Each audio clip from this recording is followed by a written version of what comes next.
श्री स्वामी समर्थ. स्वामी भक्त पाहून दुर्लक्ष करू नका. आज स्वामी तुम्हाला काही महत्त्वाचा संदेश देऊ इच्छित आहेत. नीट लक्ष देऊन शांतपणे ऐका. स्वामी तुम्हाला काय सांगू इच्छित आहेत ते. स्वामी म्हणतात, पुढील 5 मिनिटे हे तुझ्यासाठी महत्त्वाची ठरणार आहेत. जर का तू तुझ्या आयुष्यातील 5 मिनिटे हा संदेश ऐकण्यात घालवलीस तर तुझी पुढील 50 वर्षे सुखाने जाऊ शकतात. तत्पूर्वी तुम्ही स्वामी भक्त असाल तर व्हिडिओला लाईक करून शेअर करायला विसरू नका. अशाने तुम्ही पुण्याचे भागीदार ठराल, कारण तुमच्या एका शेअरने कुणाचे हरवलेले मन जागृत होण्यास मदत होऊ शकते आणि तुम्ही नकळत पुण्याचे भागीदार ठराल. आजचा स्वामी संदेश तुमच्यासाठी आहे.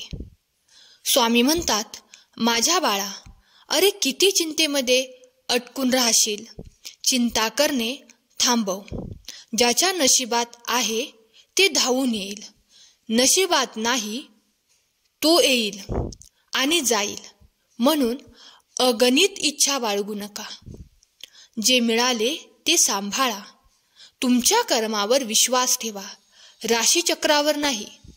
राम आणि रावणाचीही राशी एकच होती, पण नियतीने त्यांना त्यांच्या कर्मानुसार फळ दिले.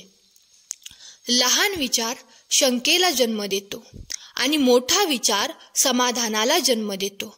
ऐकायला शिकलात तर सहन करायला शिकाल, आणि सहन करायला शिकलात तर जगायला शिकाल. तुम्ही बरोबर असाल तर काहीही सिद्ध करण्याचा प्रयत्न करू नका. फक्त बरोबर राहा. वेळ साक्ष देईल. या जगात तुमचे स्वतःचे कोणीही नाही. प्रत्येक जण केवळ त्याच्या स्वार्थापोटी तुमच्याशी जोडला गेला आहे. आणि जोपर्यंत एखाद्या व्यक्तीला याची जाणीव होत नाही तोपर्यंत त्याच्यात देवावर प्रेम आणि श्रद्धा निर्माण होत नाही. आयुष्यात जेव्हा जेव्हा आपण वाईट टप्प्यातून जातो तेव्हा आपल्या मनात हा विचार नक्कीच येतो की देवाला माझ्या अडचणी का दिसत नाहीत, तो माझे दुःख का कमी करत नाही. पण लक्षात ठेवा, परीक्षा सुरू असताना शिक्षक गप्प बसतात. कृष्णाने सुद्धा खूप काही गमावलं. आधी त्याच्यापासून आई सुटली, मग वडील सुटले, त्यानंतर सापडलेल्या नंद आणि यशोदा सुटले. मित्र आणि सोबती मागे राहिले होते. राधाही मागे राहिली होती. गोकुळ मागे राहिले होते. नंतर मथुरा देखील मागे राहिली. आयुष्यभर कृष्णाकडून काही ना काही दूर होत राहिले. श्रीकृष्ण हे दुःखाचे प्रतीक नसून उत्सवाचे प्रतीक आहे. सर्वस्व गमावूनही आनंदी कसे राहायचे हे श्रीकृष्णापेक्षा चांगले कोणीही शिकवू शकत नाही. म्हणून नेहमी आनंदी राहा, नेहमी हसत राहा. दुःख तर देवापासून चुकले नाही, मग आपण साधारण मनुष्य आहोत. दुःखाला किती जवळ करायचे हे एकदा समजले की आयुष्यात दुःखच उरत नाही.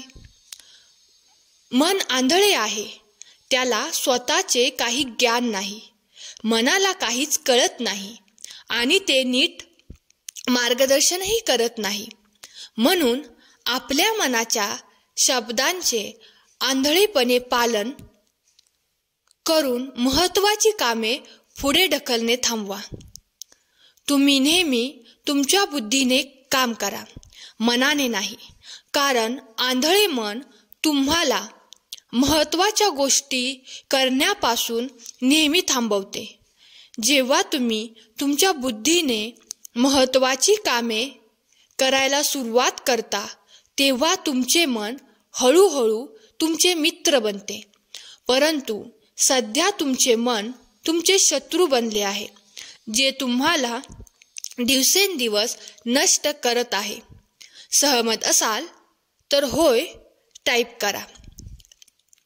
कलियुग चालू आहे, म्हणून तुमच्या मनातून हा विचार काढून टाका की कोणीतरी तुमच्याशी विनाकारण नाते ठेवेल. तुझ्याजवळ असं काही ठेवा की ते मिळवण्यास लोक तुमच्याशी जोडले जातील. स्वतःला रिकामे होऊ देऊ नका, कारण लोक रिकाम्या वस्तू कचऱ्यात टाकतात. जर देवाने अशी एखादी गोष्ट घेतली असेल जी तुम्ही गमावण्याची कल्पनाही केली नसेल, तर तो तुम्हाला नक्कीच काहीतरी देईल, ज्याची तुम्ही कधी कल्पनाही केली नसेल. मोकळ्या मनाने श्वास घ्या. आत गुदमरण्याचा प्रयत्न करू नका. काही गोष्टी माझ्यावर सोडा. सर्व काही स्वतः सोडवण्याचा प्रयत्न करू नका. प्रत्येकजण कोणत्याही समस्येवर स्वतःचा उपाय देतो, म्हणून एखाद्याने दर्शविलेल्या मार्गावर जाण्यापूर्वी मार्ग देणारी व्यक्ती स्वतःच आपला मार्ग गमावला आहे की नाही हे तपासण्यासाठी आपल्या बुद्धिमत्तेचा वापर करणे सुनिश्चित करा. स्वतःला ताण, तणाव आणि अडचणीपासून मुक्त करायला एक साधा सरळ उपाय आहे. स्वतःला स्वामींसोबत जोडा आणि सगळे स्वामींवर सोपवा आणि स्वामींचे नामस्मरण करत आपले कर्म करा. हा संदेश शेवटपर्यंत ऐकल्याबद्दल धन्यवाद. श्री स्वामी समर्थ.